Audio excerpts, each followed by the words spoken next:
Ladies and gents, boys and girls, welcome in Monday, February the 9th, 2026. I'm Chris Phillips. He's Cole Thompson. This is Chewing Clock, SEC Unfiltered's bi-weekly SEC football show, the best SEC football show on the internet. We got a ton to discuss here on this Monday. Don't fret, because football season is officially over, unless you're excited for the UFL or the XFL or whatever other FL there is. College and NFL is over until August, but it's okay. We're going to get you through the offseason, folks. We're going to get you through the offseason because there really, truly is no offseason when it comes to college football, certainly the SEC. Lots to discuss here today. On that note, we're talking top 5 impact transfer portal additions across the SEC. Got a number of players to break down. Also, guys, our State of the Program series continues. It is some State of Alabama flavor. The Alabama Crimson Tide, the Auburn Tigers. What is the current state of each of those programs? We'll also take your questions, your comments, everything in between. Like I mentioned, guys, jam-packed show. We want to hear from you. As always, make sure you hit that like and subscribe button on YouTube. Check us out wherever you get your podcasts, all across your favorite social media platforms, as well as our website, secunfiltered.com. And as always, we are powered by our friends over at Underdog. Download the Underdog app. Use promo code SECU. You're going to get $75 in bonus entries when you play your first $5. Once again, that's the Underdog app. Promo code SECU to get $75 in bonus entries. Today, I am Chris Phillips. He's Cole Thompson. This is Chewing Clock. Lots to get into here on a Monday. Cole, how you doing, my man? Appreciate you taking the time as always. How was your Super Bowl Sunday? Did you enjoy that game, my friend? Yeah, I did. And I'm sick and tired of people acting like that was a crappy game, because if you are not a fan of defensive football, then you just don't like football. Just say that in general. I'm totally okay with that, because if it's fine if you want to believe that standard, but we got a hell of a defensive performance last night from Seattle. We got a hell of a defensive performance for 3.5 quarters from New England, and I enjoyed myself fully, man. So it was a good time. It was an underrated. I mean, it was a very, very, very, very, very snooze fest of a Super Bowl. It was. Yeah, that game sucked. For the most part, it sucked.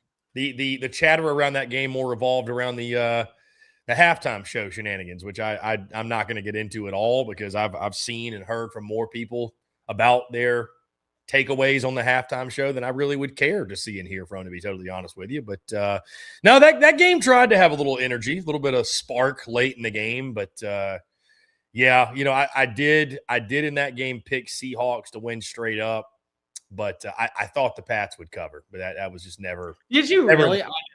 I don't know. I mean, Cole, you know the level that I follow NFL. I thought maybe just in the biggest game, it'd be a close game, but my God, New England just can't protect Drake May for anything. So no, yeah, that game was That game was a snoozer a little bit, to say the least. Seahawks get the big dub, and into the offseason we traverse. Again, we do have the UFL. We do have, I guess, maybe whatever other football leagues there are, but no more college football or NFL until we get in the month of August. Of course, we've still got spring ball, all kind of stuff. So, again, it never stops. It never stops. This is also a big week, by the way, Cole, in the state of Mississippi.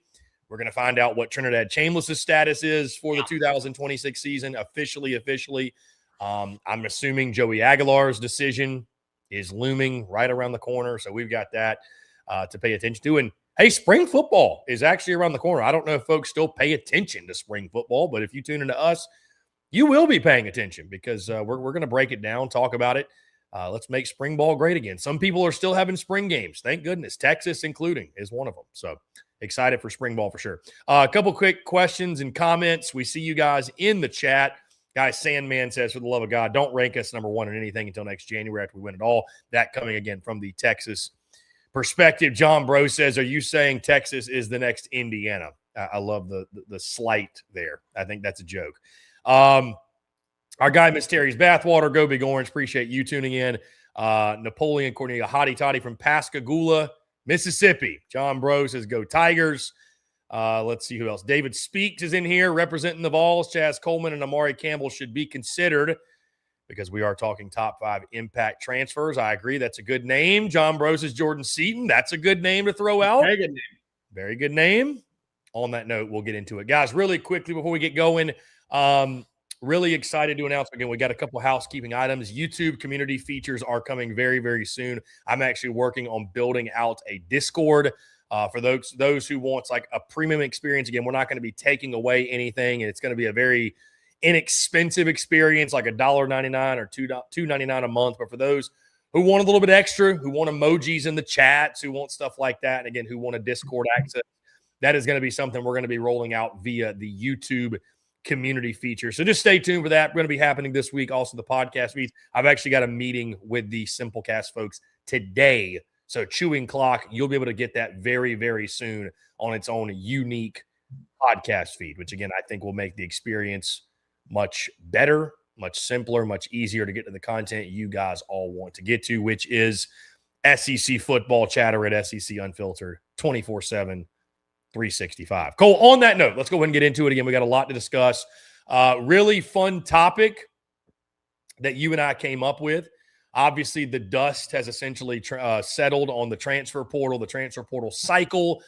Rosters are about as finalized as they're going to get this time of year. So I thought we look across the SEC top 5 impact transfer portal additions. Now, there's going to be some overlap here. I know, obviously, we try to think a little outside the box. There's going to be some overlap here of guys that, some very low-hanging fruit of guys that are going to make some big impacts. There's also going to be some guys that were probably flying under the radar over the course of the transfer portal cycle that you maybe had forgotten about. Oh, that guy went there? Oh, he's actually going to ball out there. So we're going to talk our top 5 respectively. So let's go back and forth here. I'll let you start. I guess we can go 5 through 1. Really, it's probably just in any particular order. Yeah. But, I'll let you start with number 5. Again, top 5 impact transfer portal additions across the SEC. So when you narrowed it down, it was really hard to get to just the top 5. I want to give an honorable mention to Kenny Minchie. I think that getting any quarterback to work with Will Stein is going to be a massive win. And if Kentucky's going to turn the corner, they got to have somebody steady at that spot. That's your guy. So hopefully it pans on out. But number 5 for me is Eric Singleton for Florida. I don't think enough people are paying attention to the fact that 2 years ago, we were talking about Eric Singleton as one of the biggest risers in college football at the wide receiver spot, one of the biggest game changers, one of the do-it-all playmakers. And then he goes to Auburn. He gets paid a lot of money. Why did he get paid a lot of money, Chris Phillips? Well, because he was working in Buster Faulkner's offense. Buster Faulkner just got himself a number 1 wide receiver to go down to Gainesville to join him alongside what you got with Vernell Brown and what you got with Dallas Wilson. You're going to get back to seeing the version of Eric Singleton that Auburn fans envisioned. The guy that they thought was going to be a stud, a difference maker, do a lot of things with the jet sweep motions, be able to turn 6-7 yard gains into 25-yard conversions downfield. That's somebody that I think defense coordinators are going to have a field day with. And it's going to take a lot of pressure off of your young quarterback and Aaron Philo or whoever else you have competing for the job. It's going to open up your offense when it comes to rushing plays for Jaden Baugh out of the backfield. It's not going to force Dallas Wilson and Vernell Brown to have to be the difference makers from the jump. So just adding in a guy who already gets and understands Buster Faulkner's offense, it's a win. And we're going to see it, I think, flourish to a level of where you're going to remember why he was such a household name. And many thought was the number 1 offensive transfer portal player 2 years ago when he went to Auburn. I like Eric Singleton a lot. That's a good pull. And I think one of those names, like we mentioned, that could have gotten forgotten in the transfer portal shuffle with so many guys going to new schools. Number 5, I'm going to go very low-hanging fruit. Give me Sam Levitt at LSU. You're right. Anytime you pick up a quarterback, it is a high-impact transfer portal addition. He'd be higher if not for the fact that, hey, who knows? He may not be the starter at LSU. It might be Longstreet coming over from USC. But Sam Levitt, a guy obviously very well documented what he did at Arizona State. I think the sky's the limit for him, obviously, under Lane Kiffin and what Lane Kiffin does with quarterbacks. And, I mean, assuming he does win the job like many of us expect, he's going to be Lane Kiffin's first quarterback at LSU, and that's going to come with a lot of pressure because, again, they are expecting to come out of the gates quickly and win at a high level very quickly. We know what he's capable of. He's going to have weapons on the offensive side. His offensive line is going to be improved. Wink, wink. Sam Levitt at 5 for me, though, Cole, from LSU. Again, big-time expectations in year 1, but he is set up for success, I think, in Baton Rouge under Lane Kiffin. So I don't have Sam Levitt on this list simply because you're right. It could be Longstreet. It could be the Elon kid for all we know. And it's Lane Kiffin with the quarterback. It's going to be Sam Levitt, but still. Number 4 was actually a name that our friend David Speaks pointed out.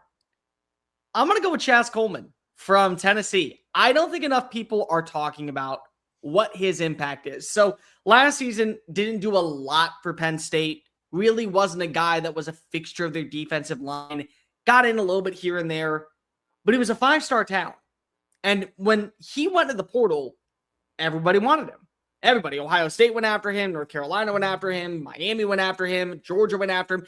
Everybody said, I want Chaz Coleman. And it felt like that was going to be a guy that was going to play in the Big Ten. But instead, he follows his defensive coordinator, Jim Knowles, down to Knoxville. And what do we know about Tennessee? They're going to have an offense that should be explosive in some capacity. Vertical shots down the field with Joey Aguilar back at quarterback. Solid run game. But the thing that made them a threat to go to the playoff was having a stable defense and really a sturdy defensive line. The upside of Chaz Coleman is through the roof. We're talking about a guy that could be immediately a Kyle Kennard level impact player, a guy that could reach the peak of what you saw with Dylan Stewart. And he already has a good understanding about what you want alongside of Jim Knowles. He purposely targeted every single name at every position of the field. That way they were able to feel like that they had stability coming on into Knoxville. And it may take a little bit longer than just one season for them to get their stride together. But I really do think that Chaz Coleman, if he is as advertised, and he only continues to build off what we saw last season in spurts with Jim Knowles' defense, that might be a reason we're talking about Tennessee being a 9-win team, being a 10-win team, being in the college football playoff hunt. There are things to like about what his potential is. And I'm willing to bank up potential for this guy. I think that there is so much to like about the upside. You put him in Rocky Top, he could get rolling. And he could be a big-time reason why we're talking about the Vols in such a prominent light. Cole, at number 4 for me, it's another quarterback, but it is the last quarterback on my list. I'm going to go Byron Brown at Auburn. Again, another first-year signal caller at a new place with a lot of pressure. Year 1 of Alex Golesh. I don't think this was any surprise that Byron Brown followed him there. And I think this is a dude that, again, you and I ranked both in our top half of SEC quarterbacks. I think you and I both believe that if things click for him, he can be a big-time signal caller in this league. Obviously, the skill set that he has with what he can do with his legs, got a really big arm. Obviously, he's a gamer. He had a great career at South Florida. Guys just makes plays. So I think Byron Brown, certainly at a place where the quarterback play has been less than stellar. Obviously, again, you blame the players, you blame the head coach, whatever.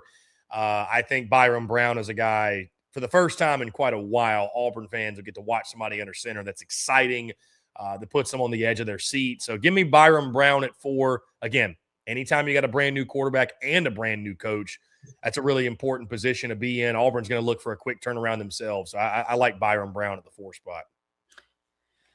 Good name. Maybe we'll hear it again, but we're going to hear this name first. I'm going with Cam Coleman at Texas.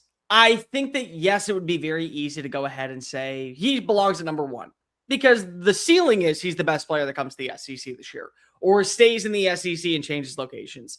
He's getting better quarterback play. He is upgrading from what you ran it back with Peyton Thorne and Jackson Arnold and whatever the hell else you have with Ashton Daniels this past year. That's not automatic. Arch Manning is better than that.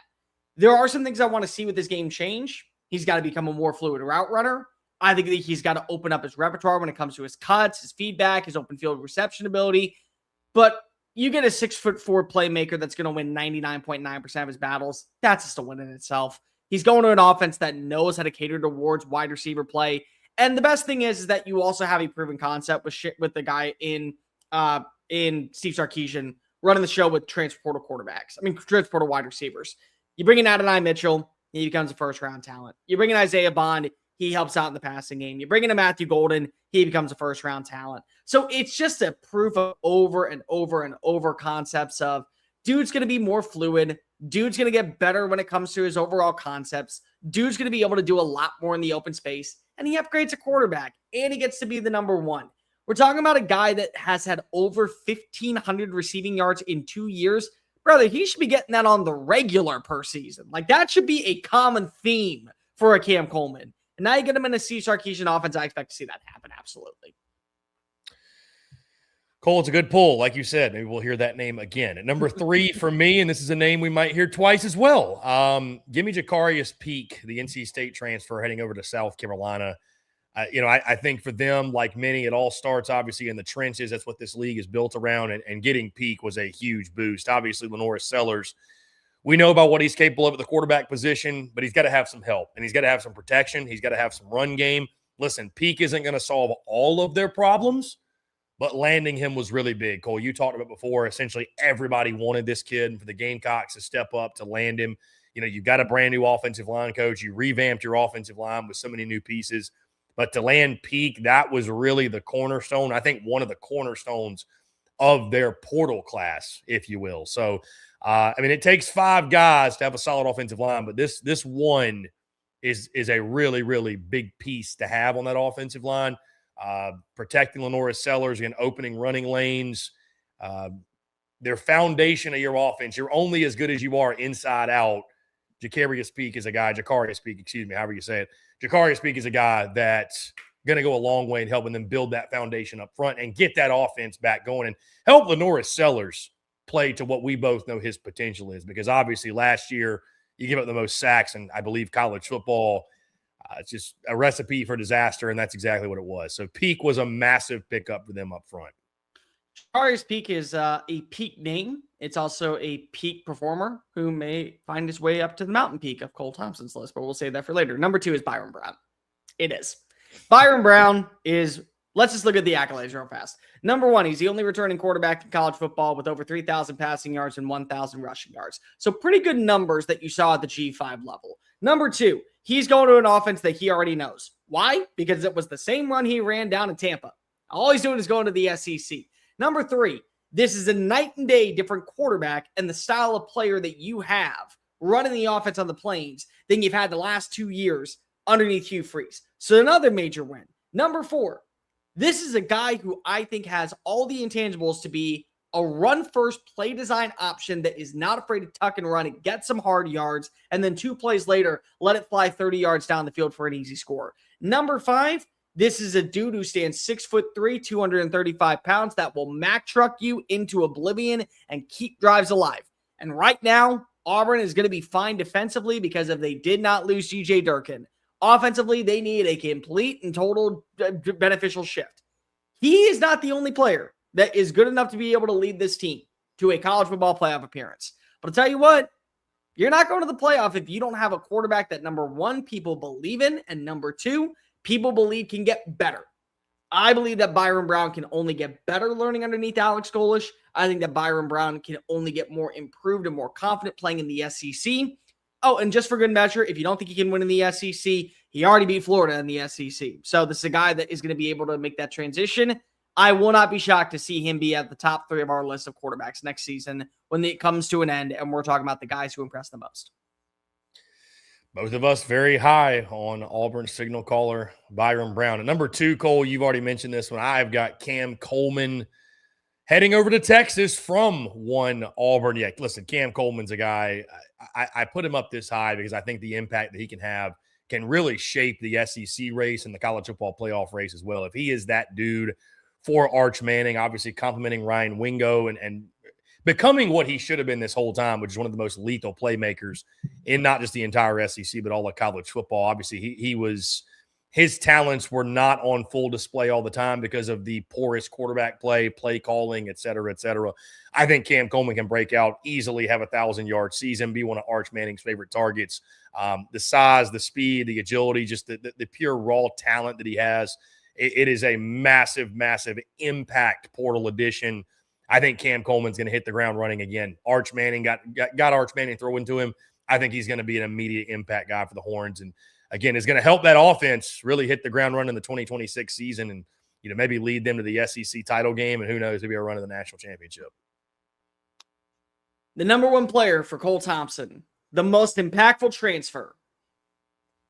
Am I going anywhere else but Columbia, South Carolina? You have to protect your quarterback, and you're doing that with Jacarius Peak. That is exactly what the War Chickens are getting with a bona fide superstar blindside protector who is going to help alter the way that we view this offensive line, but more specifically, it's going to get Lenore Sellers back playing like Lenore Sellers that we all know and love.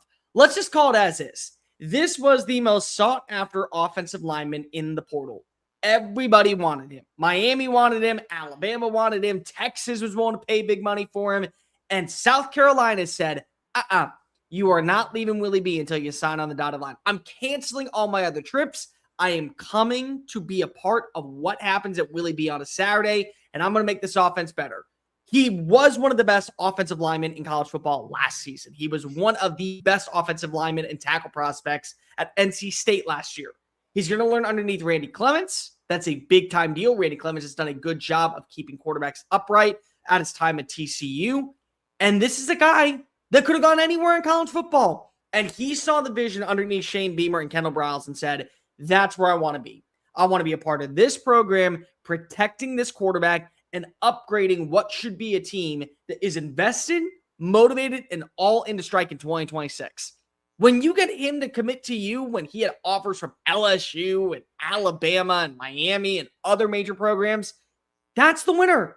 And I'll tell you right now, death, taxes, quarterback play will always be efficient, but the way that you win in the college football playoff is by having trenches, Chris. It's by having the big boys up front blocking and pulverizing and pushing down other dudes to get out of your way to guarantee you're in the end zone for 6 points. Peak is a peak name. He is at the mountain peak of Cole Thompson's transfer portal rankings. He is my favorite player and my favorite addition to any team this offseason. Cole, I love the pick. Obviously, he was in my top 5. I'm going same sentiment, different team. Because at number 1, I've got Jordan Seaton coming over from Colorado to LSU. Again, very similar sentiment to what you have said. Whether it's Longstreet, whether it's Levitt, whether it's the Elon kid, whoever's playing quarterback is going to need protection. And Jordan Seaton is the guy to do that. Obviously, the number 1 offensive lineman in the transfer portal cycle.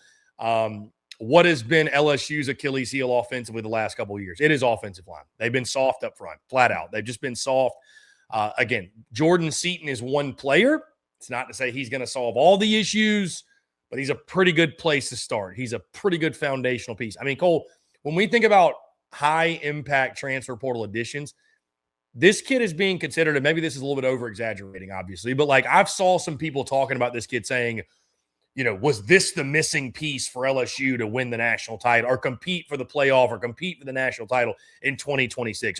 Is LSU now more of a playoff contender because they added Jordan Seaton? Like that's how big of an impact people are expecting him to make. So, again, he's just one guy. You need all 5 to be solid, but you can't overstate how big of an addition this was, especially when you factor in how porous LSU has been on the offensive line. Adding a guy like Jordan Seaton, this dude should be an immediate impact player, immediate all-conference, all-American type of player that's going to come in and be a big-time guy for them. So Jordan Seaton, for me, again, same sentiment you had with Jacarius Peak at South Carolina. It all starts up front in this league, and guys like Peak and Seaton are a really, really good place to start, especially, again, when you mentioned Jordan Seaton and what he's going to do for LSU, helping them take a step forward, and they haven't been able to run the football. Obviously, going to have to protect whoever's playing quarterback.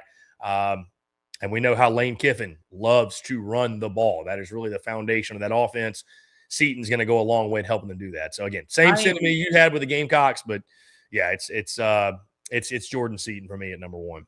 I am very proud of us that we both could have gone with the flash, with the wide receiver, the running back, and we said, nope, we're going to go with the big boys up front. Yeah, I mean, listen, it's like we said, you're only as good as your team is built from the inside out.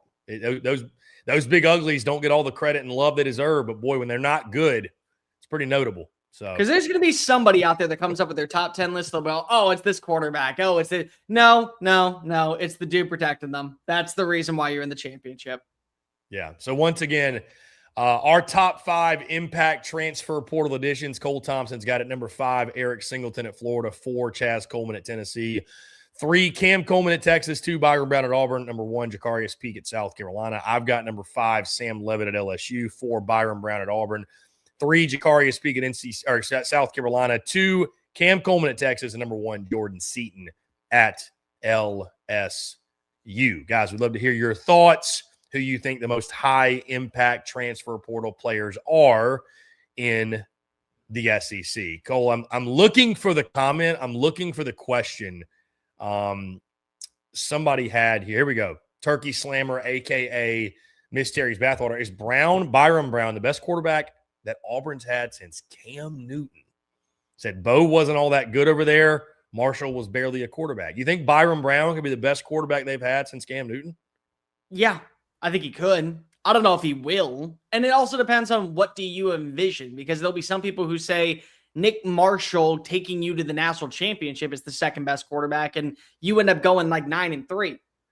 But I think from a size, physicality, arm strength, mechanical work, overall fit with the offense personnel, yeah, absolutely. We could see Byron Brown be the best quarterback to come through since Cam Newton. I kind of expect it, I'm being honest. I think with the skill set he has, yes. It kind of goes to show how the quarterback play has been down in the Plains. I have to admit.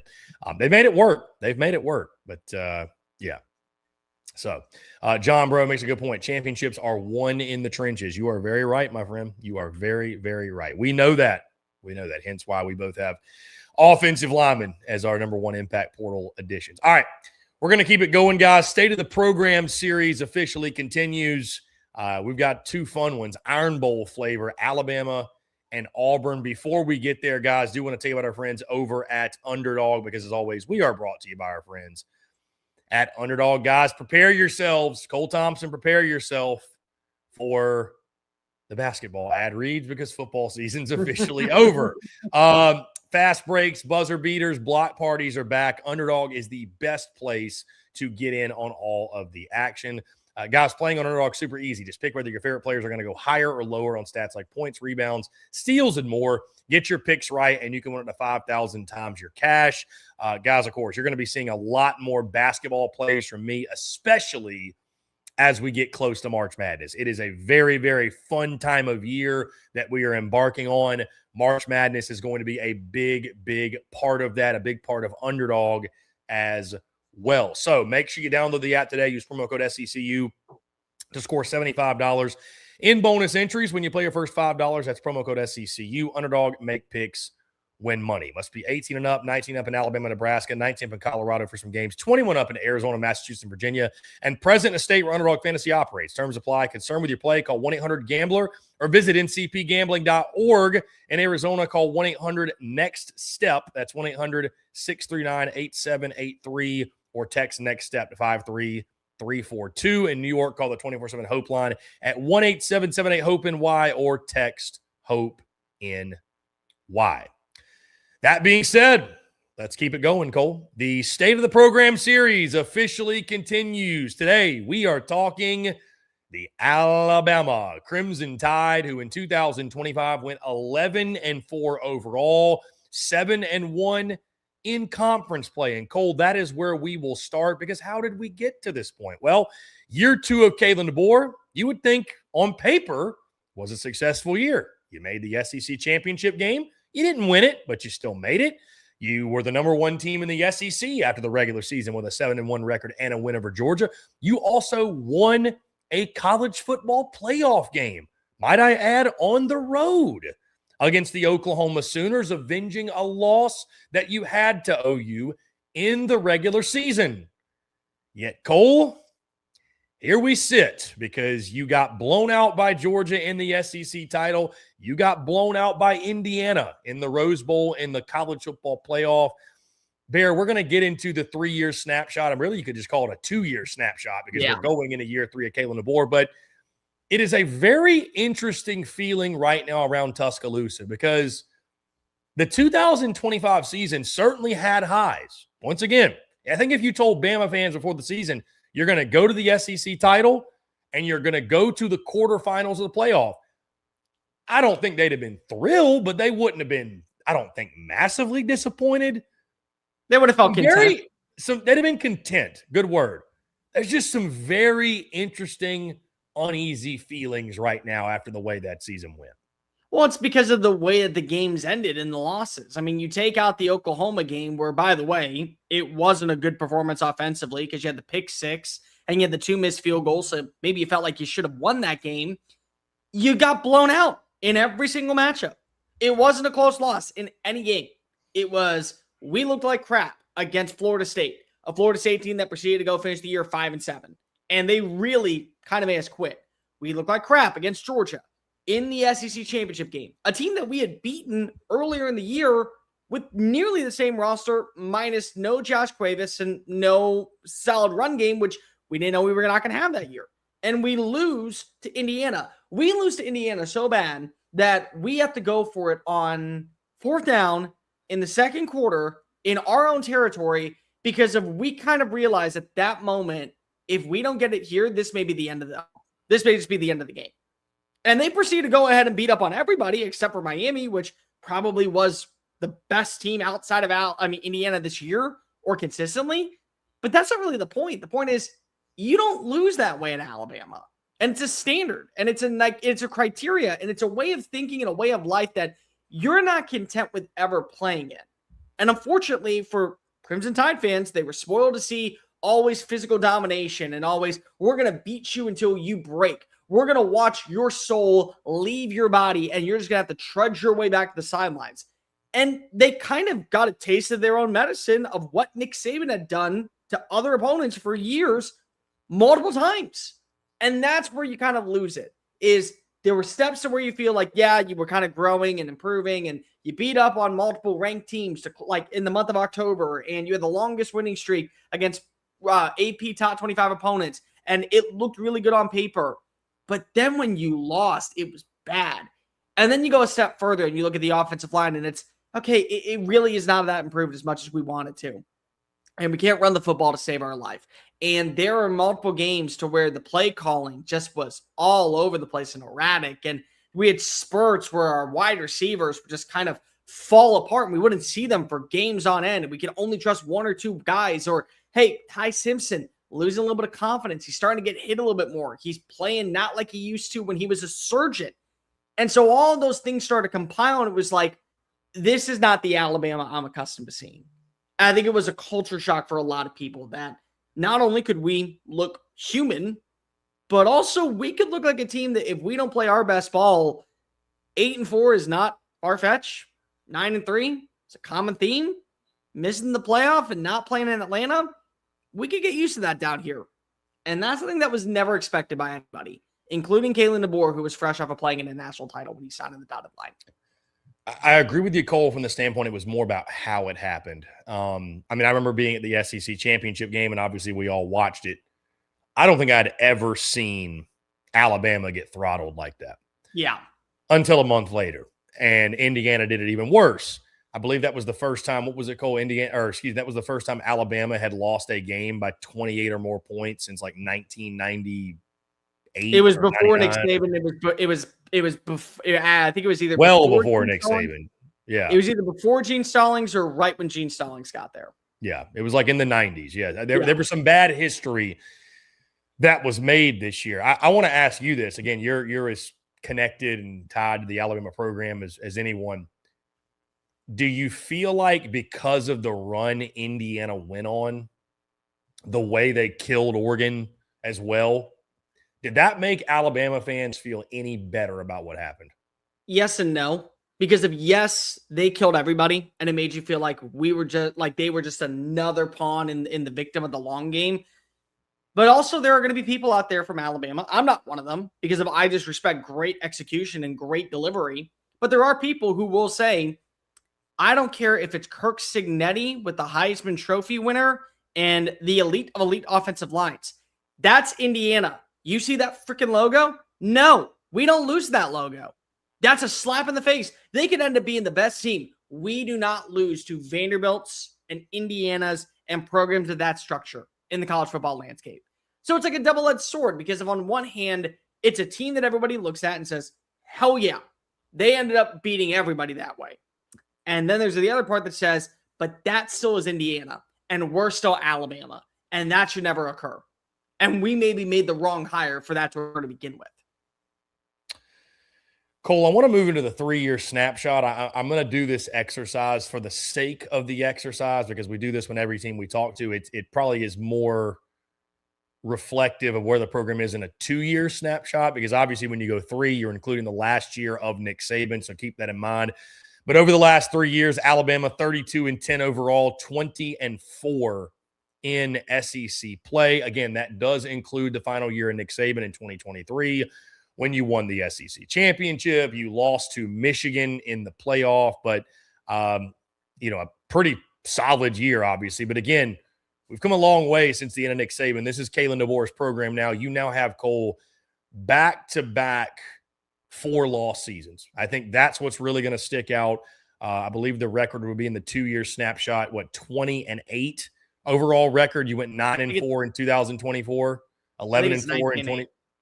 19-8. No, 20-8. You're right. 20-8. Yeah, 20-8 because of 9-4, 11-4. So 20-8 overall. So again, you could look at that, Cole, and say, hey, you averaged, 10 wins. You're averaging 10 wins, but 4 losses a season. I think what's really going to stand out. Moving into, I think that brings us a good segue, Cole, to this. Kalen DeBoer, 3rd season upcoming. Bama's one of those places where the expectations don't change, kind of like we talked Georgia last week. And maybe, I had somebody comment on this. Maybe saying natty or bust is a little much in today's college football, maybe. But how it looks at a place like Alabama is important. And, of course, how far you are getting is important. And there's just a feeling around Tuscaloosa, it's just not good enough, Cole. Even with the successes you had in 2025, it's just not good enough. So we come to a very, very interesting place right now when we talk about the current state of Alabama football. It's still Alabama. It's still the Crimson Tide, but it is a new era of Alabama football. And I think what's very clear is that Kalen DeBoer's Alabama is not Nick Saban's Alabama. What do you make of Kalen DeBoer going into the 3rd season? And let me ask you this on top of that. How much pressure is there really on him? There's enough to where I think that people will find a way to guarantee he's not back in 2027 if doesn't execute up to the standard, but not enough to where you can say, well, you went 10-2 and you lose sporadically in the first round of the playoff. I don't think it's that. I genuinely don't. I think when it comes to the pressure of Kalen DeBoer, it's the physicality and it's the fight. That's what people are going to have to remind themselves of when it comes to the make or break in 2026. Alabama gave up in several games. Alabama was not afraid to just go ahead and lay down and say, we're done. And that's an attitude issue. And that's something that needs to be corrected internally, whether it be with your strength and conditioning coach, or whether it be with your position coaches, or whether it be an internal reflection of where you are with the staff. Those are things that are non-negotiables in Tuscaloosa that you've got to be able to fix. And until you do, you're going to continue to see games where, you'll beat Georgia and you'll win 24-21 and you'll handle business against a ranked Tennessee team on the road. But then you're going to get beat the brakes out of against, say, Auburn, or against, say, Vanderbilt again, or something along those lines. I personally think that Kalen DeBoer is going to be fine. I don't think that he is in jeopardy of losing his job. I don't think he's going anywhere after 2026. And I think the reality is that Alabama fans are going to have to calm down. The ones that are like the peak, Saban did this way. Guys, you're going to have to realize you lost the best coach in college football history, and he was never going to be duplicated. He was never going to be able to be brought back. And if you ever thought that you were going to find a disciple that was going to emulate what he did, I'm sorry to say this. There's a reason why everybody else failed when they tried to do it Nick Saban's way. Because there's only one Nick Saban, just like there's only one Patriot way. But I do think that there is still a standard that you have to meet. If Alabama were to go like 9-3 next year, but they have 3 close call losses, that ends up looking a lot better than going 9-3 with blowout games to where you just lay down and die. And that's what's going to be the difference, I think, for a lot of people on what the Kalen DeBoer era is reminded of. My question, Cole, to everything you said, because you make valid points, but I think are Alabama fans going to be willing to embrace and understand the points you made, or are they willing to view Kalen DeBoer as the sacrificial lamb of, hey, somebody had to come in for Nick Saban, somebody had to be that sacrificial lamb, and it is what it is. You know what I mean? Like, I just, like, there's a reason you never want to be the guy after the guy. Sure. Because the expectations you knew after Saban were going to be so outrageous that, and now, I mean, we've talked about it before, Kurt Cignetti didn't help a guy like Kalen DeBoer. He didn't. So, like, what if Indiana has another great year? Is there a feeling amongst people in Tuscaloosa if things don't go the way they want it to go? Hey, why don't we just go hire Kurt Cignetti? You know, I think there is a lot of pressure. I mean, dude, if they miss the playoff, they're going to be coming at him with torch and pitchfork. I don't know. I don't know what that looks like if they don't make the playoff in 2026. Here is my question to everybody who says Kalen DeBoer should be fired after 2026 if he doesn't do X, Y, and Z. Who you replacing him with? Because you can go ahead and present me all the reasons why Kalen DeBoer should be fired, because if you didn't win a national title, because if you didn't win an SEC title in year 3, because if you fail to go ahead and get back to the dominant level of what Alabama was. Do me a favor. Who are legit candidates that you think that can come on in and replace a guy that was able to turn Washington into a legitimate X-Factor team and national championship contender in 2 years? You're not getting Kirby Smart to leave Georgia. You're not getting Steve Sarkisian to leave Texas. Lane Kiffin just got down to Baton Rouge, Louisiana. He ain't leaving anytime soon. Marcus Freeman is destined for the NFL or staying in South Bend. Ryan Day is destined for Columbus, Ohio, or the NFL, and you're probably not going to be able to pull Kirk Cignetti away from Bloomington. So all I ask you, if you are so stagnant on saying that Kalen DeBoer is not the guy, tell me who is coming on in that's going to do a better job and be a better fit. And when you give me that answer, I'll listen. But you don't have an answer. I can promise you, you don't. I think the Alabama fans, you're right. They're probably not going to give you an answer, but they're going to fall back on, we are Alabama. We can get whoever we want. You can't. Here, I'll make it easy for you. You can't. You can get a lot of coaches. There's a lot of coaches that are at their prime schools and they ain't going anywhere anytime soon. And you're not settling for the next big name because you just did that in your eyes with Kalen DeBoer. You're not doing that. By the way, for anybody who wants to know, D'Amico Ryans, very happy in the NFL life. He ain't coming down to Tuscaloosa anytime soon. So you can go ahead and throw that one out the window. Pressure on Kalen DeBoer in his third season upcoming. There is no doubt. There's always competitive pressure to win at Alabama, but certainly after, I agree with you, Cole, the way the 2025 season ended. And you hit on some things. The big one that I just wanted to emphasize, and I agree, the fight, the toughness, it has to improve from last year to this year. Listen, it's the SEC 9-game conference schedules are here. You're going to take your lumps. Everybody is. You're going to at least lose a game. You're probably going to lose multiple. But you can't lay down. You can't quit. You can't get your brains beat in. It's just Alabama. It doesn't happen to them. It just doesn't. When you look at the roster, Cole, let's move to the 2026 roster outlook. I think the big headline, the big storyline that is going to be going into kickoff, the Keelan Russell era will officially begin under center this season. As far as who's going to be around him, Cole, you were 45th in transfer portal rankings nationally, 18 players in, 23 players out. 6th in recruiting rankings. Of course, Alabama continues to recruit at a very high level. So, Cole, I ask you, did Alabama address their needs this offseason? By the way, I do want to mention a lot of big key returners that announced their decision to come back to Tuscaloosa. But your overall standpoint on the roster, what do you feel like Alabama did from a roster perspective? Do you feel like they really addressed their needs where they needed to this offseason? I think they did a good job of finding players that will fit within the system without overexpanding. And I mean that in the best way possible in terms of you're talking about a guy, you're talking about a team that loses someone like Isaiah Horton. And they say, okay, well, we're going to replace him by getting out a guy like Noah Rogers from NC State. That's a perfect, we're going to replace without over-splurging. We like him to be a factor in our offense, but we're not going to go swing big. You went out, you lose a couple of offensive linemen, like Caden Proctor. You bring in Ty Hayward from Michigan. That's a guy that you think could be a stable, long-term answer on the other side of your offensive line.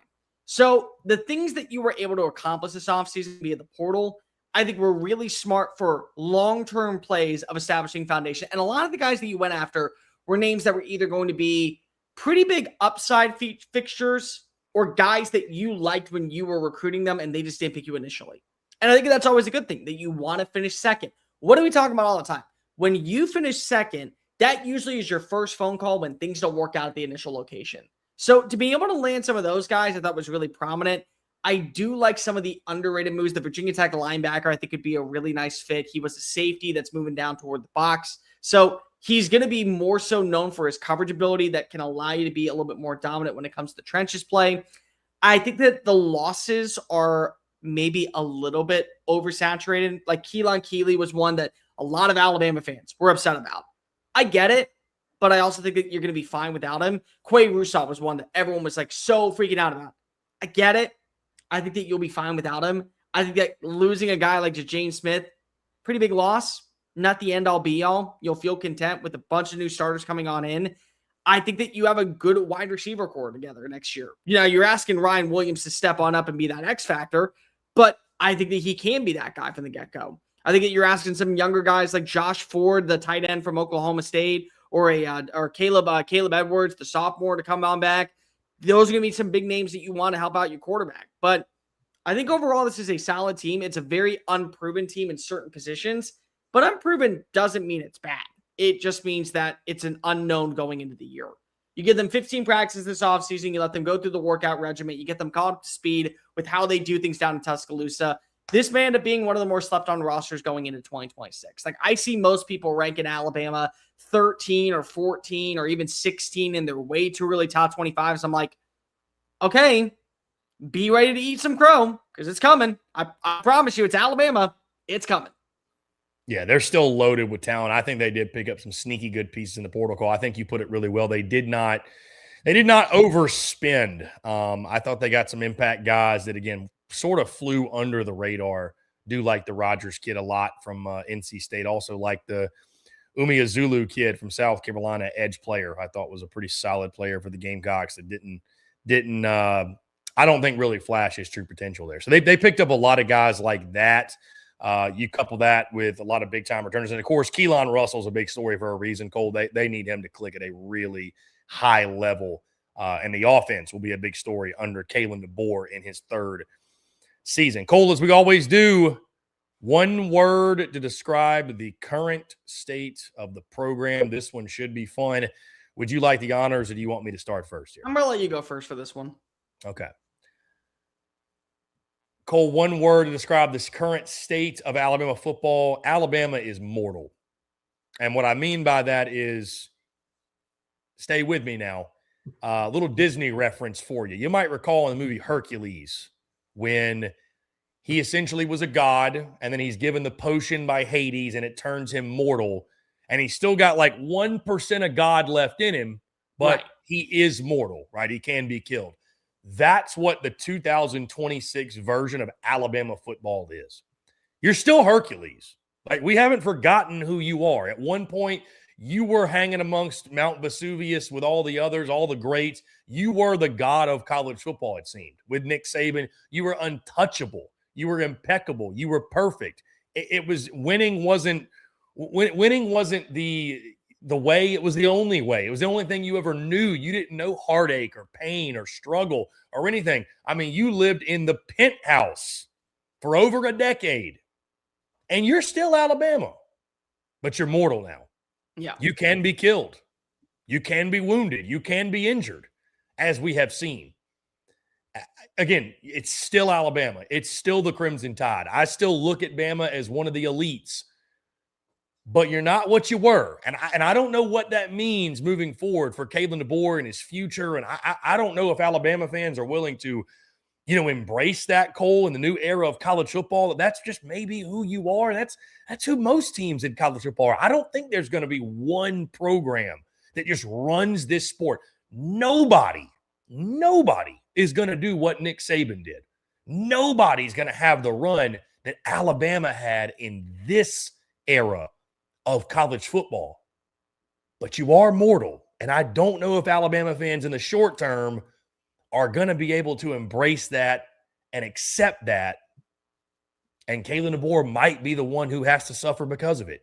And it might take getting rid of him and getting another guy and getting more of the same to realize maybe it wasn't that guy. Maybe it is just, this is where we are now in college football. It's just really, really tough to win and win at a high level. And it's not even going to be possible to win at the level that we are used to. Now, that being said, I think there's some things that have happened in the DeBoer era that are inexcusable, right? The way you looked against Indiana, I don't give a damn what they won.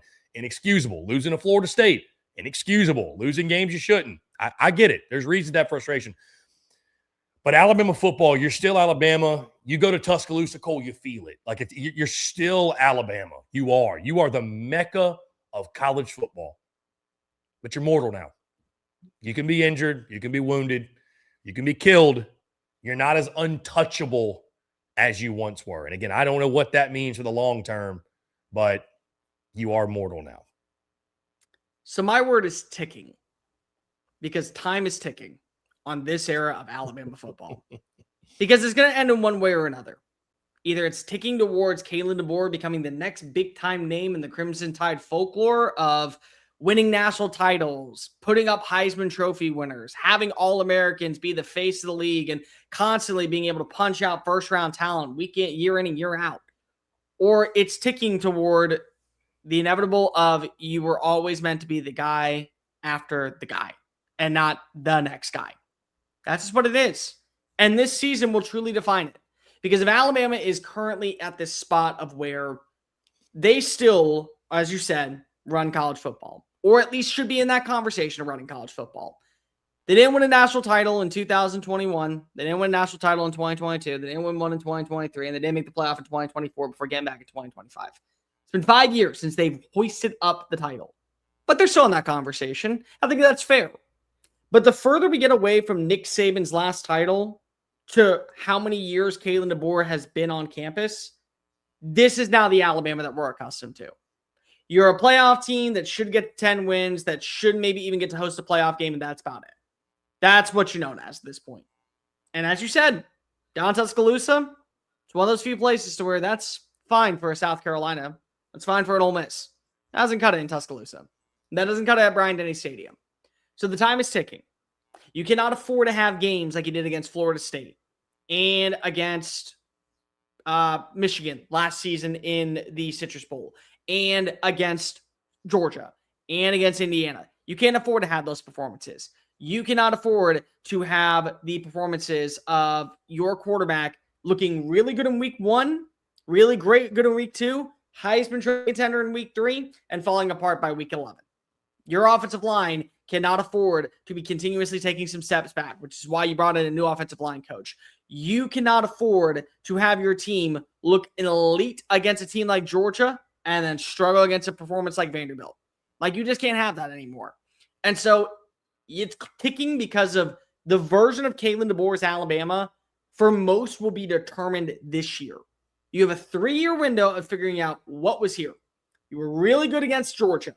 You were really good against Georgia in year 2. You went to the college football playoff. You're averaging 10 wins. But this is freaking Alabama. We expect a little bit more.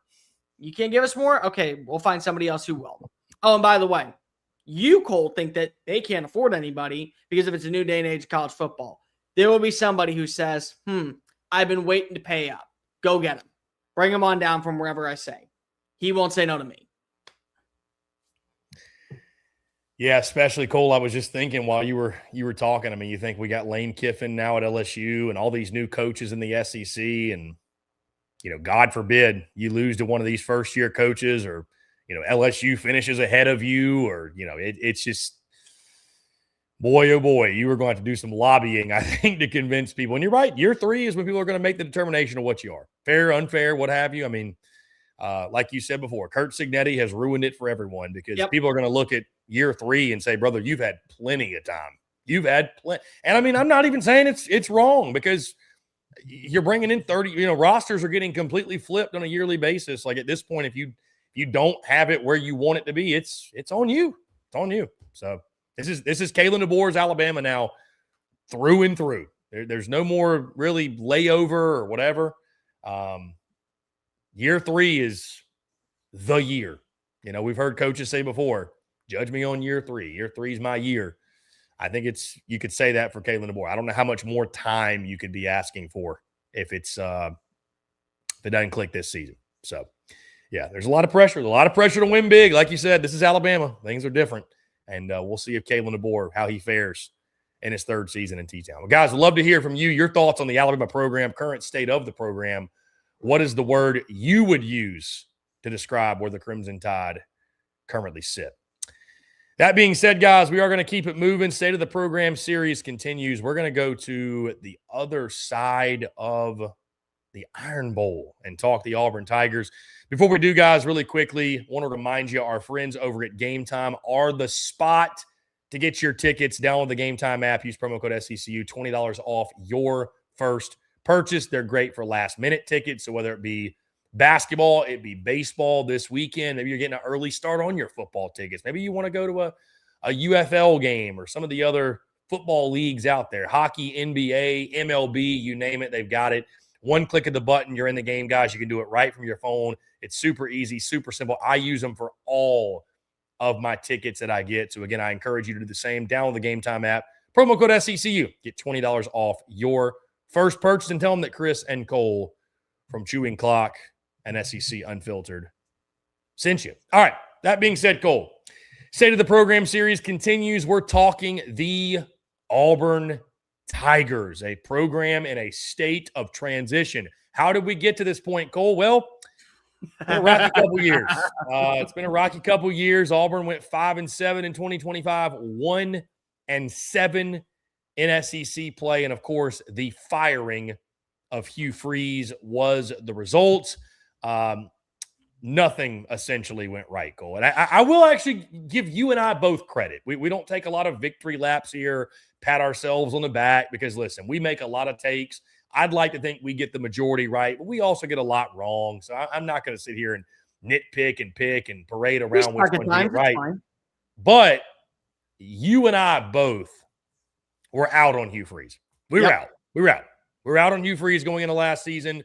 There was a lot of talk of, he's got to hit at minimum 8+ wins, got to be in the playoff conversation by the turn of the calendar to November. And there were all these expectations, and you and I just were having none of it. And we saw it literally play out on the field as expected. Cole, just really, really briefly, because I think it's important we turn the page to the future, but how we got here, I say congratulations to all those down in the plains. Thank goodness the page has been turned and Hugh Freeze is gone. And my goodness, Cole, what an experience the Hugh Freeze era was down at Auburn.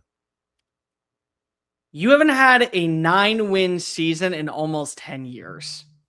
I mean, guys, you can go ahead and blame all of this on Brian Harsin. You can go ahead and blame all of this on Hugh Freeze. And at the very end of the Gus bus, you can go ahead and say whatever the hell you want.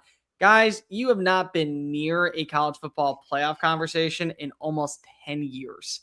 You got to start looking internally at where you are as a program and those who are running the show behind closed doors, because you may have just swung big and landed the prime fish in this year's cycle, or you may have just missed out really bad on John Summerall because if he didn't like what he was hearing, and you had to settle for sloppy seconds once again. So at least you're not running an offense predicated on 2013 and 2025. That's all I will say. Congratulations on that, I guess. How about that? Hugh Freeze and Gus Malzahn are out of college football now. Who'd have thunk it? We really are. Oh, man, Alabama. You have no excuse anymore. You have no excuse to ever complain about anything anymore. Cole, 3-year snapshot again just further emphasizes how we got here. Over the last 3 years, Auburn 16-21 overall, and this would be essentially the entire Hugh Freeze era. 16-21 overall, 6-18 in conference play. Year one of Hugh Freeze, you go to the Music City Bowl after a 6-6 season, a season, by the way, in which you almost beat Georgia, and you should have beaten Alabama if not for the Gravedigger in 4th and 31.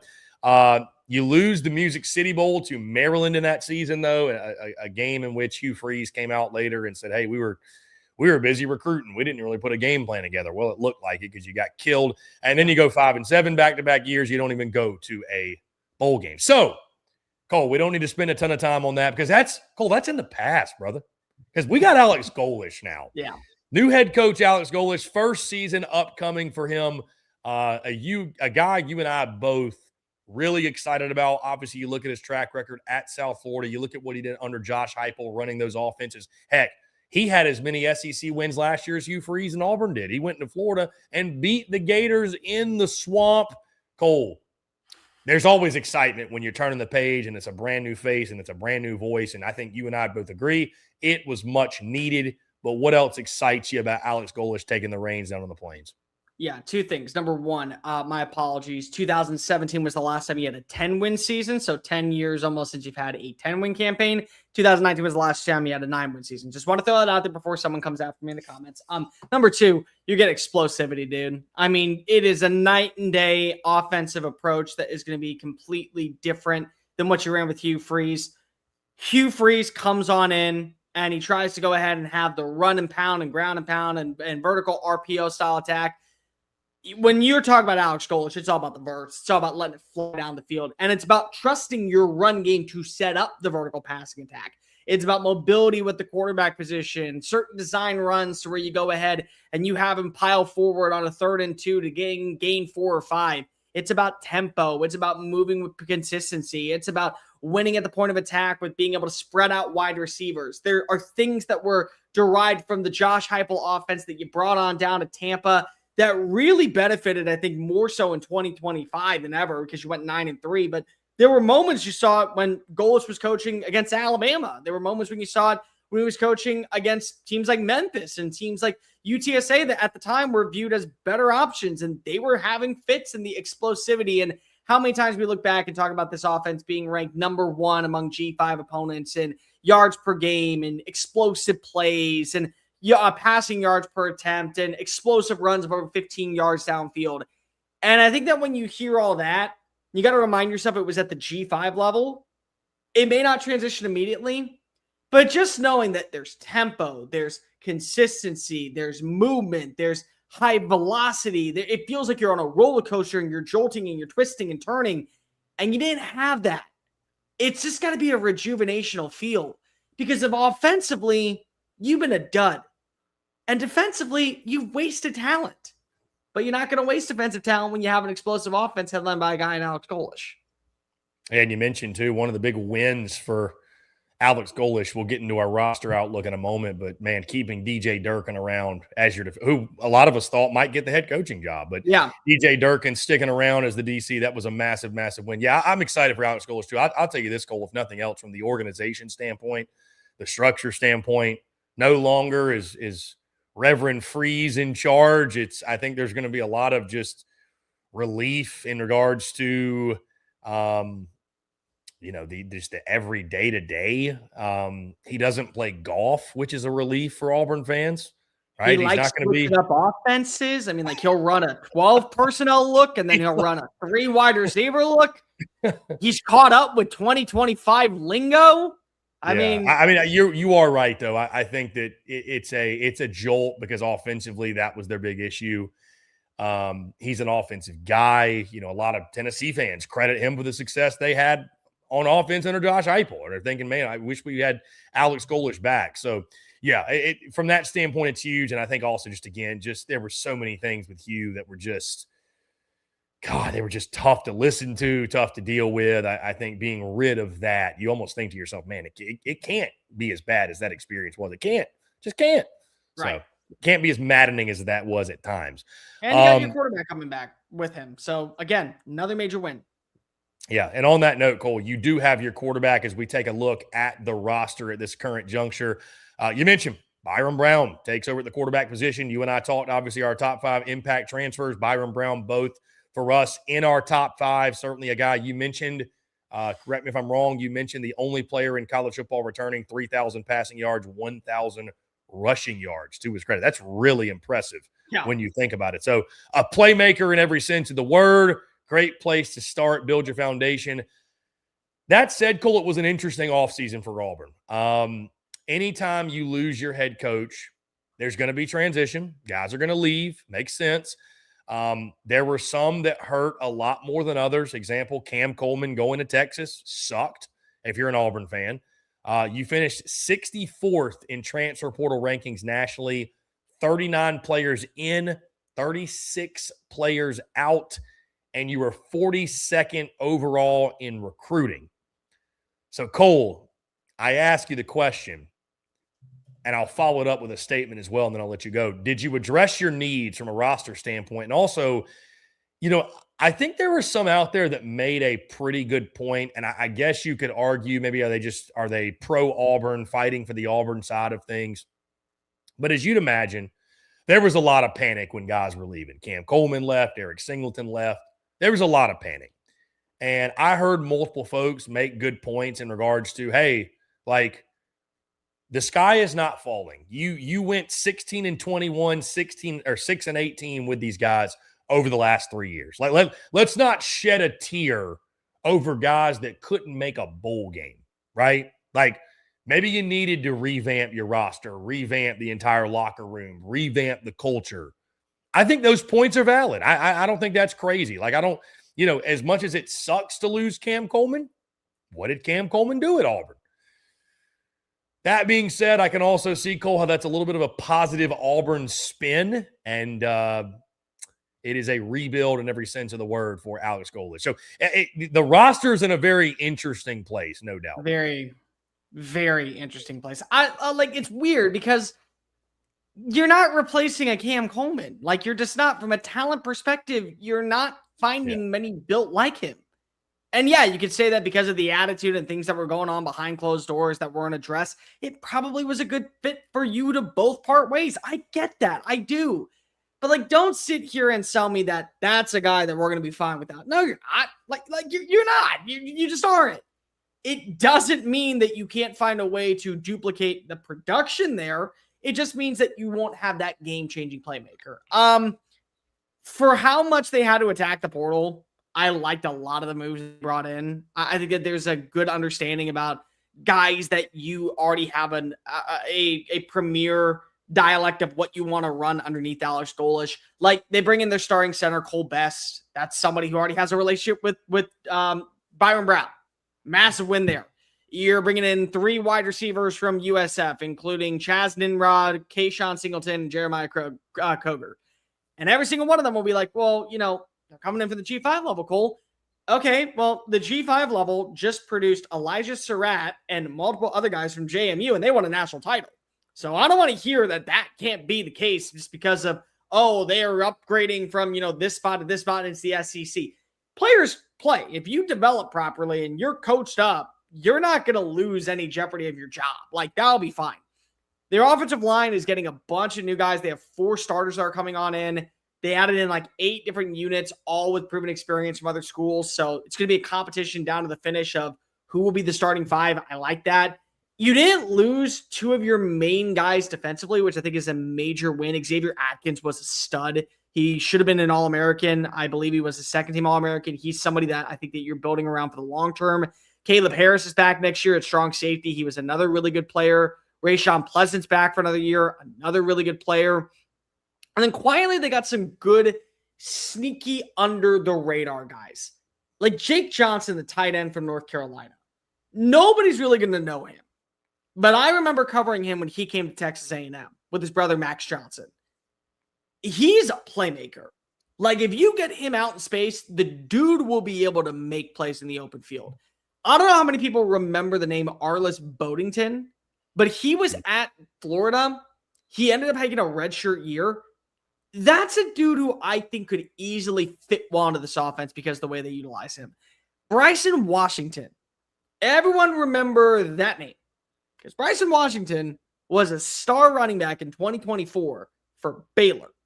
And he had another solid year for Baylor this past season.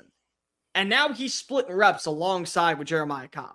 So just because they're not the household names or they're not like the Cam Colemans of the world, or it's not like the, wow, Auburn went and got these big-time playmakers. They got dudes. They had a backboard in a lot of talent. That happens when you lose a surplus amount of names and you're bringing in a new head coach. That's just the bottom line. But I did think that the names that they were able to target were very solid.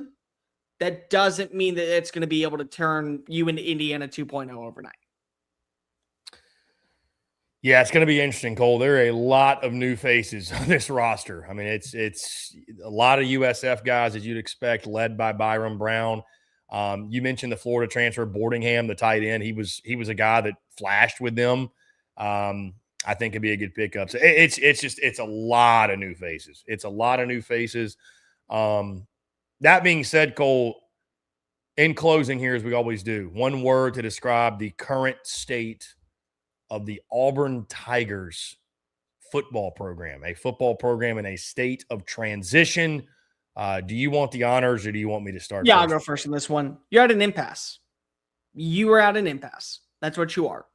Because of Auburn right now is still viewed by many as a program that should be at least 8 wins every few years, be competitive and go maybe to 10 wins and maybe find their way into the college football playoff conversation, win an Iron Bowl in weird fashion because of the voodoo shaman man reappears out of Jordan Hare on a new November night. And you're finding ways to at least be interesting. And Auburn hasn't been that since 2019. And they swung and missed with the Brian Harsin hire. And they swung and missed with the Hugh Freeze hire. And we're talking about a team that hasn't gotten to 9 wins since before the pre-pandemic. And you're talking about all these teams that are coming up in the SEC. South Carolina is not a bond dweller anymore. Vanderbilt sure is not a bond dweller anymore.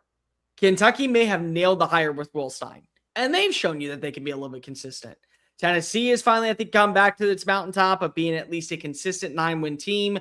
Ole Miss, I don't think is going anywhere anytime soon. Alabama still is Alabama. And then you throw in Texas, and you throw in Oklahoma, and you throw in Texas A&M, and all of them are good. And so, Chris, somebody's got to be at the bottom. Somebody's got to be the doormat of the SEC. Auburn, you got 1 year to show that with your quarterback underneath your the coach that you just hired from South Florida, with his wide receiver play, with his personnel, with the retainment of DJ Durkin defensively, we're not the doormat. Yeah, we may not be a college football playoff contender, but we sure as hell are not going to finish 3-9, 4-8, completely underachieve and now be known as, we see Auburn on the schedule. You know what? Chunk that up as an easy win. Like, that's words that should never be said on the Plains. But you're getting close to it. And it's okay to admit that because you have swung and missed mightily on recruits, on quarterbacks, on coordinators, on coaches, on everything.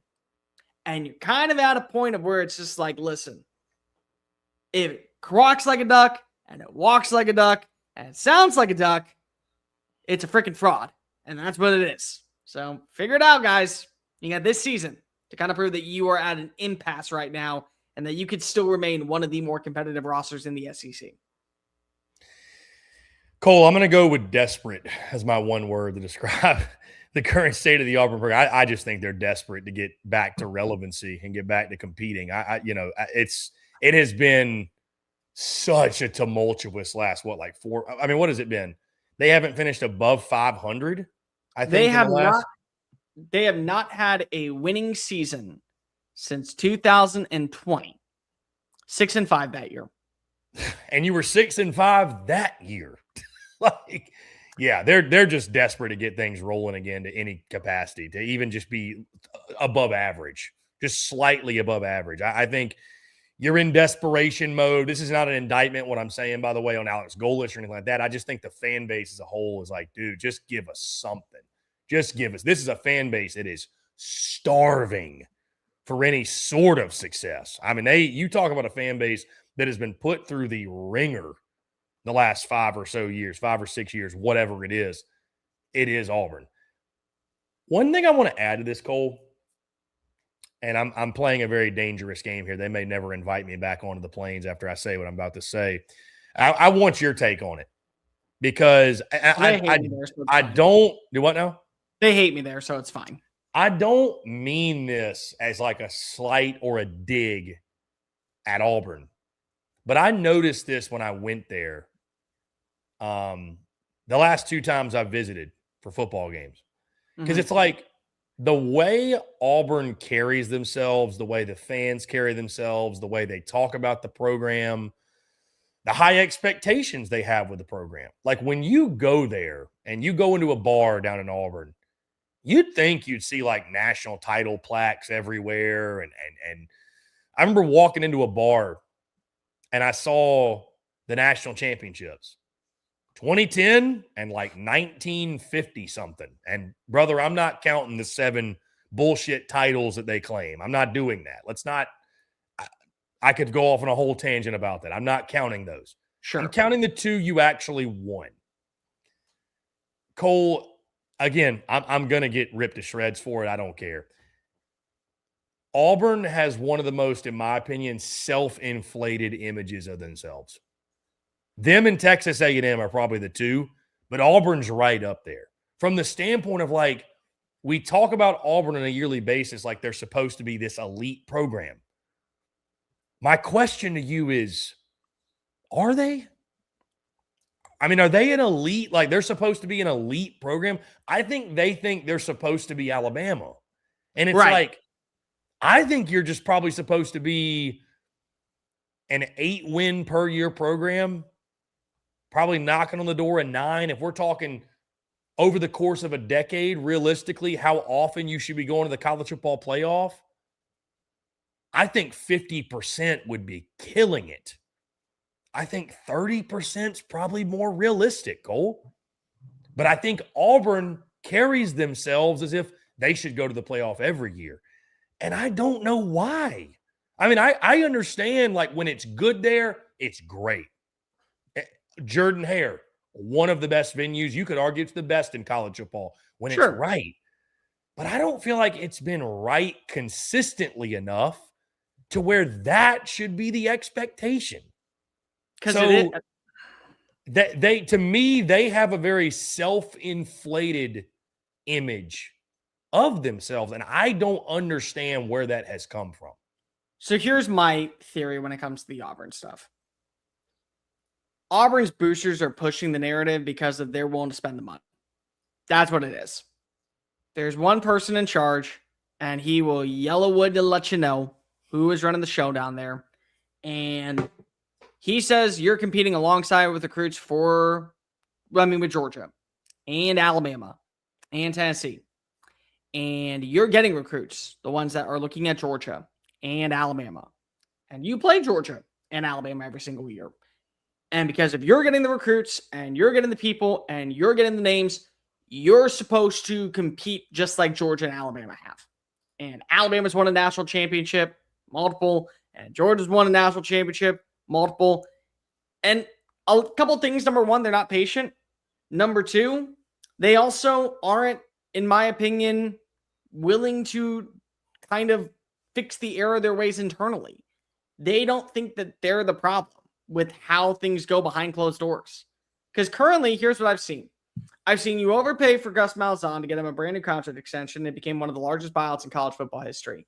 I saw you fumble your way through a coaching search to go get Brian Harsin, and then you blamed Brian Harsin for everything, which, again, was his fault for a lot of things, but still, definitely, I think that there were things that you guys did that didn't help him out whatsoever.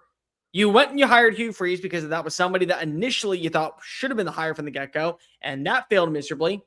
And yet here we are once again hearing you talk about what the expectations are for Alex Golesh moving forward. And you don't want to change anything about you and your approach and what your expectations are. So they do it to themselves. Auburn absolutely has an inflated ego. And it's because of they know that they can get whoever they want money-wise. But they're not getting the results that Alabama and Georgia are. And now you got to throw Texas into the mix. And now you got to throw Oklahoma into the mix. And now you're sitting at a team that more often than not is going to find itself probably going 6-6 rather than 8-4.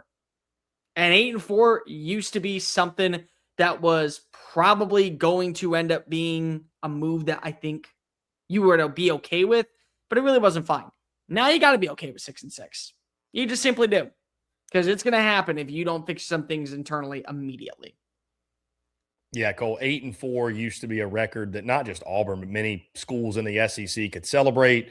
Now in this playoff or bust mentality of college football, that hurts a program, I think, like in Auburn. So it just makes, again, life even more difficult for a guy like Alex Golesh, who can have a really good season, but if you're not one of those final 12, then I don't know how much credit people down there are giving you. So especially if you're not beating Alabama.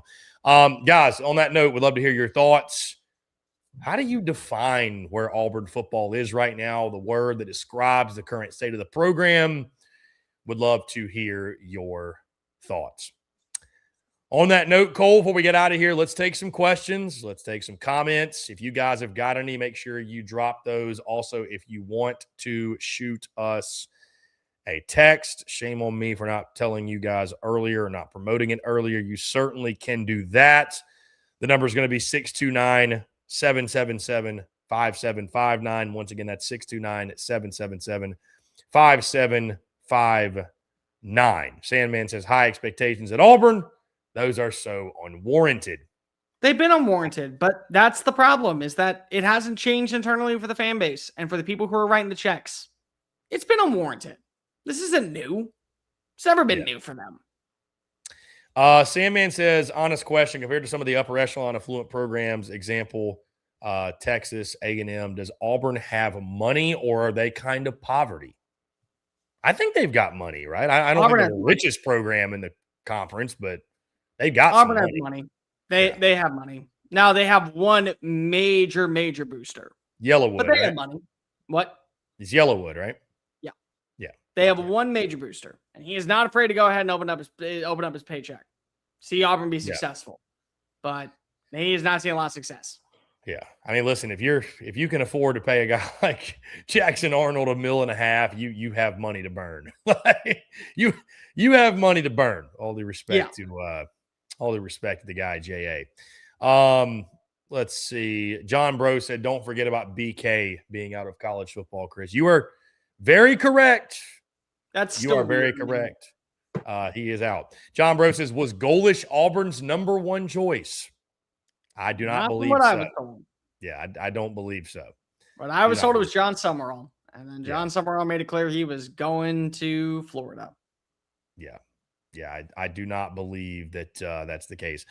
Sandman does highlight something I want to share with y'all really quickly. He said, thanks for dropping the Texas-themed SECU hat. Yeah, if you go to SECUunfiltered.store, I'm going to be dropping team-specific SECU hats. So with the big block SECU, they're going to be in team colors. So we've got right now the black bill, natural tan top, and then the burnt orange lettering. Going to be doing those for pretty much every SEC team. I think we'll be able to do those for essentially every single SEC team. So just stay tuned for those. Yeah, I appreciate you saying, man, you're the absolute man. William T makes the point. Auburn lost Malcolm Simmons, Cam Coleman, Eric Singleton, all starting wide receivers. It's going to be a very different look team next year. There's no doubt. But name one thing that you remember about any of those guys not named Cam Coleman. That's the point. Yeah, it's a good point. That's the point, is that, like, yeah, you lost all these guys. Doesn't mean that you're going to miss them. It's a good point. John Bro says, Cole, listen, we love suggestions like this, by the way. Chris, are you guys going to do an Impact Freshman show? It's a good idea. Top 5 Impact Freshmen. That is a good idea. True freshman or redshirt freshman? Please do true freshmen. We could probably cheat and go both. Yeah, it's fine. We could probably cheat and go both. Yeah, that's a good idea. I appreciate you suggesting that. That's anytime you guys have ideas, whatever y'all want to hear, let us know. It is the off season, and we're kind of making it up as we go along. So. We have things that we want, but there are definitely things that we would be more than happy to suggest. Sandman says best college football uniforms. Let's save this for the summer when we really need to talk about. Let's save it. I'm going to highlight this because it's so outrageous and absurd. And our guy, Miss Terry's bathwater, I'm going to do it. Which SEC mascot is most likely in the Epstein files, and why is it the Commodore? That's wrong. That's Miss Terry's bathwater. That is wrong. That's so wrong. That's so wrong. I'm not even going to – I don't feel comfortable answering the question about which – none. The answer is none. None. The answer is none. They're in the Big Ten. That's what they are. That's where they come from. They are. That Gopher scene thing. Here, problem solved. Yeah. Edward says, do you think Florida's top 25 material? I think, Cole, you obviously think Florida is – would you put them preseason top 25? I knocked them out the very last second. I want to see more. I want to see what the offense looks like through spring. But I did have them as my number. I did have them as my 10-2 team this past year. So it'll be interesting to see if they end up living up to expectations or not. I I am very, very excited to see what this offense of Buster Faulkner is going to look like with John Summerall's defense. That's all I will say. I think you got to let him prove it out of the gate. Here's a good one. You're about to get Bear off on a tangent for a couple hours. Sandman says, question, why is the Iron Bowl often considered one of the best 3 rivalries in the country? Because of people who kill each other over it. And I've seen it happen. And I've seen people get in fistfights and arguments and it go out to where cops are getting involved. And when there are absolute breakups at family dinners and that you don't speak to others people on the side of the family for decades on end. I mean, it happens. It truly is pure disdain on disdain because of it's like, think of it like the Civil War in so many ways of where you guys can see eye to eye on like 98% of things, but like that, well, I'll caveat that like is just thrown out there. They don't like that and you don't like that. And it's like, that's enough for me to go ahead and pull out a Magnum 44 and point it at your head and say, you get the hell out of my house. I mean, that's what it is. And that's what rivalries are supposed to be. That is what is peak version of rivalries. Now, I have made it clear to Sandman and multiple people before. I believe that there is a better rivalry in the SEC. He's speaking from his high horse that is Red River. That's right. What he's doing. Right. I know he has. And I've said for a while, I think the greatest rivalry in sports is Red River because of what the atmosphere is. Yeah, I think Auburn too. Auburn not being good has hurt the rivalry a lot. Sure. He mentions it's a rivalry full of wacky moments. That's kind of it. I mean, listen, wacky moments are part of what make a rivalry great, but that rivalry definitely needs Auburn to get good because it's been one-sided. I mean, I'll tell you what it is. It's getting very close to the 3rd Saturday in October to the public eye. Because the 3rd Saturday in October, when Nick Saban was there, people don't realize Alabama fans hate Tennessee fans. They hate Tennessee. It is pure disgust. We want you to burn in hell and laugh at you kind of thing. And that's the same way for Tennessee. And for 16 plus years, it was just Nick Saban mowing down volunteer coaches. Every single opportunity he got. He lost, I think, twice. I know he lost one time to Josh Heupel. And outside of that, he never lost. He never lost to Pruitt. He never lost to Dooley. He never lost to Lane. He never lost to Butch. He only lost to Heupel once. I mean, like, that's the level we're talking about of, like, how it was. You don't lose that game. Like, it was like everyone in Tuscaloosa when I was in school there. It was just, oh, yeah, we play Tennessee this weekend. So when did you get your cigar? Like a month ago? Did you already buy it? Because, I mean, you knew you were going to have it. Like, you just knew it was going to happen. Like, one time it was a close game. That's what the Iron Bowl's turning into right now when it's not played in Tuscaloosa. I mean, in Auburn. When it's played in Auburn, it at least has some gusto to it. Yeah, we need Auburn to get their shit in order for that rivalry to catch some more juice and get back to what it can be. So, guys, we appreciate the questions, appreciate the comments. Really, really good stuff today. Cole, really fun show.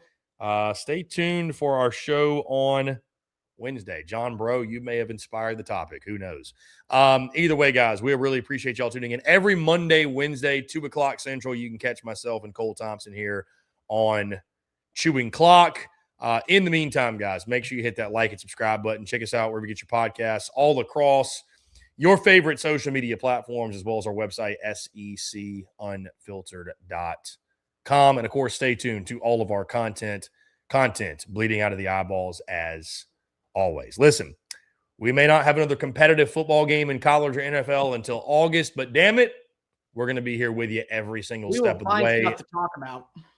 We'll never run out of stuff to talk about. We just can't do it. So, guys, we appreciate you all tuning in. Hope you have a great rest of your Monday. Until Wednesday, we appreciate you all. We'll take care. Peace.